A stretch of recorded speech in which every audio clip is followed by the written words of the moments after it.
अस्सलाम वालेकुम। इत्तेदाल न्यूज़ में खुशामदीद। मैं हूँ आपका होस्ट नुमान भुट्टा।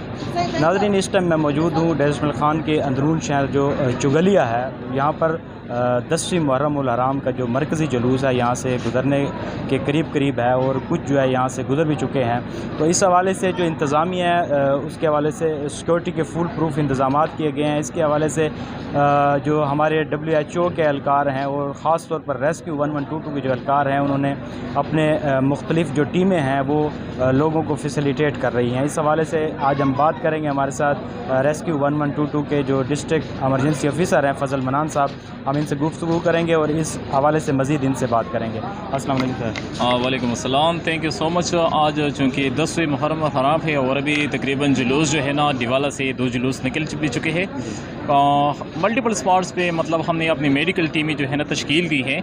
इसके अलावा हमारे जो इमरजेंसी मेडिकल टेक्नीशियन है बाकायदा तौर पे वो अपनी इमरजेंसी एम्बुलेंसेस के साथ मल्टीपल स्पॉट पे ड्यूटियाँ अंजाम दे रहे हैं और आज़दारों को बाकायदा तौर पे फर्स्ट एड प्रोवाइड कर रहे हैं।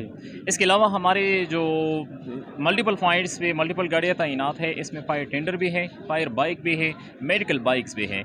ये इम्प्रोवाइज मेडिकल बाइक हमने इसी वजह से रखे हैं ताकि अगर तंग गलियों में हमें जाना पड़े, आवाज़दारों को मतलब फर्स्ट एड प्रोवाइड करना पड़े, तो उसके लिए हमने इम्प्रोवाइज मेडिकल बाइक्स भी बनाए हैं और बाकायदा तौर पे मतलब अभी तकरीबन मल्टीपल लोगों को वो ट्रीटमेंट दे भी चुके हैं और कर भी रहे हैं। अंदाज़न सर कोई फिगर्स दे सकते हैं आज के जो मरकज़ी जुलूस है इसके कितने लोगों को रेस्क्यू 1122 फैसिलिटेट कर चुके हैं? अभी तक तकरीबन 200 के करीब आज़दारों को मतलब हम ट्रीटमेंट दे चुके हैं। रिपोर्ट्स आ रही हैं और वो ऑलरेडी लगी हुई है। हमारी मेडिकल कैंप्स जो है ना वो बाकायदा तौर पे मतलब कायम है। जैसे ही मतलब ये प्रोसेशन कंप्लीट हो जाएगा, ये ख़त्म हो जाएगा टोटली इमाम तक, ये प्रोसेशन जब तक कंप्लीट हो जाएगा एख्तिताम पज़ीर होगा तो तब हम एक एग्जैक्ट फिगर बाकायदा तौर पे अपनी ऑफिशियल पेज पे डिस्प्ले करेंगे। सर, जिस तरह अभी आपके जो पीछे एहलकार हैं वो भी लोगों को जो है वो ट्रीटमेंट दे रहे हैं, तो कौन कौन से ऐसे मसले हैं, कौन कौन से हेल्थ की जो बुनियादी सहूलियात हैं वो मुहैया हो रही हैं यहाँ पर?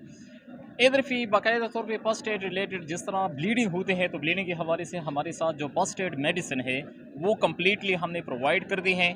बाकायदा तौर पे हम डिस्ट्रिक्ट एडमिनिस्ट्रेशन के साथ कोऑर्डिनेशन में हैं और हम मल्टीपल प्राइवेट एम्बुलेंसेस भी यूटिलाइज़ कर रहे हैं। जिस तरह हमने जहान एम्बुलेंस सर्विस से 3 एम्बुलेंसें मंगवाई हैं, अलहदमत की एम्बुलेंस भी हम यूटिलाइज़ कर रहे हैं। हम अपनी भी 20 एम्बुलेंसें यूटिलाइज़ कर रहे हैं।